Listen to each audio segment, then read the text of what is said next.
What are the top reasons to get a divorce? 1, domestic abuse, either physical, sexual, or emotional. And when I say emotional, I don't mean the occasional fight. I mean severe, traumatic, emotional abuse on a regular and consistent basis. Yet another reason to get a divorce is if you're just absolutely miserable, you're done. You know you're done. If you knew the minute that you walked out of the church after the wedding and you looked over and thought, what did I do? You probably should get a divorce. Like, might as well do it now. So I'm just kidding. But if you're that miserable and you know this isn't your person, it's time. But make sure you know that you're done. A lot of people find themselves in a place where they are contemplating divorce and they don't know if they should or not. And they're just unhappy, they're discontent. And so here's some reasons not to get a divorce. Don't get a divorce because you want to change careers. Don't get a divorce because she won't let you get a Harley. Don't get a divorce because he gained some weight. Don't get a divorce because all the cool kids are doing it. All your friends are divorced and they look like they're having a really good time. Don't get a divorce because somebody flirted with you at work. These are reasons not to get a divorce. Instead, if that flirtation felt really good and you're missing that little spark in your marriage, figure out a way to get it back. Tell one another, hey, I miss you. I miss this. I miss our playfulness and our fun and just how wild and fun and sexy we are. Can we get that back? What do I have to do?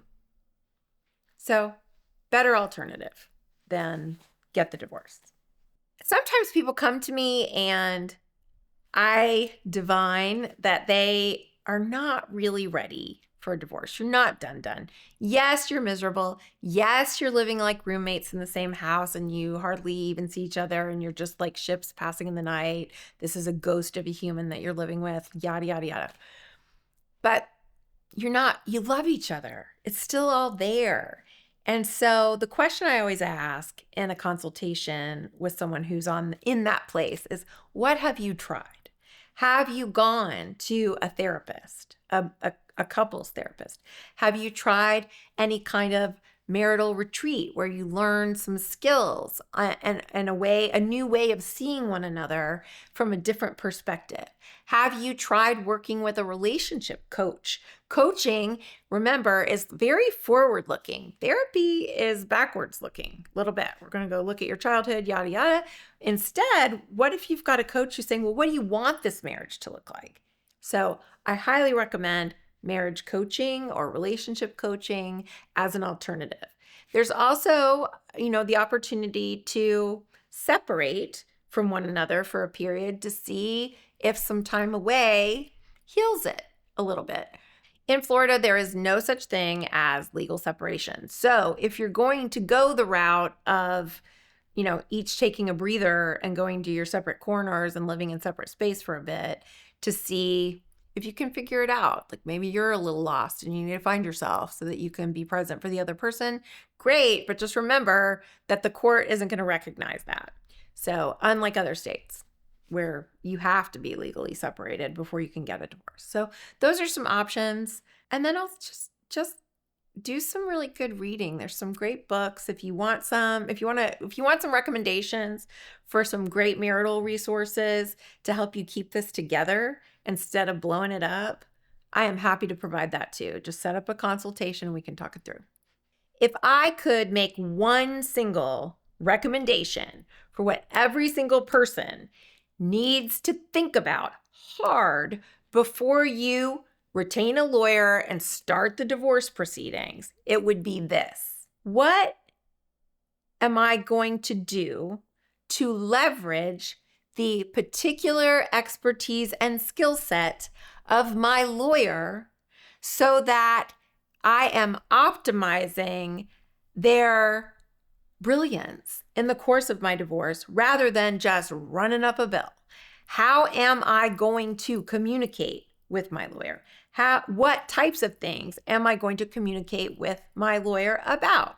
For example, if you decide that you are going to use your lawyer for emotional outbursts, outlay, therapy, relationship coaching, divorce coaching, probably not a great use of your lawyer because most lawyers don't have a counseling degree or a coaching certification. If I could make one single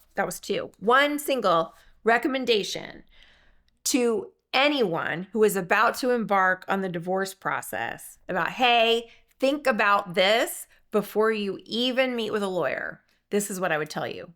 Think really hard about who you need on your divorce team and how you are going to ensure that each person on that team plays from their strength. So if you need a therapist, do not use the lawyer that you hire as the therapist. Use the therapist as the therapist. Because if the lawyer whose strength is not therapy is providing therapy services as part of a legal billing invoice, it's not going to feel good when you get that. And also, that's not our role. Our role as an attorney is to walk you through the divorce process and make sure that you are getting the best outcome that you can under the circumstances. Another person, in addition to a therapist, might be a divorce coach that you want on board with you.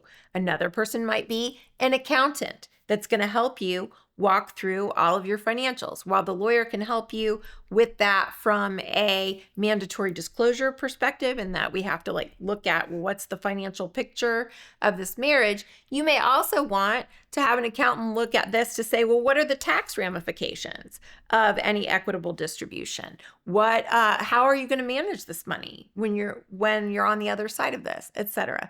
So it's pick your team, pick who you need on this team, and make sure that you're leveraging each one of them for the strength that they bring to the table. If you have any questions about how to put together your divorce team for maximum benefit, give Bravo Law a call.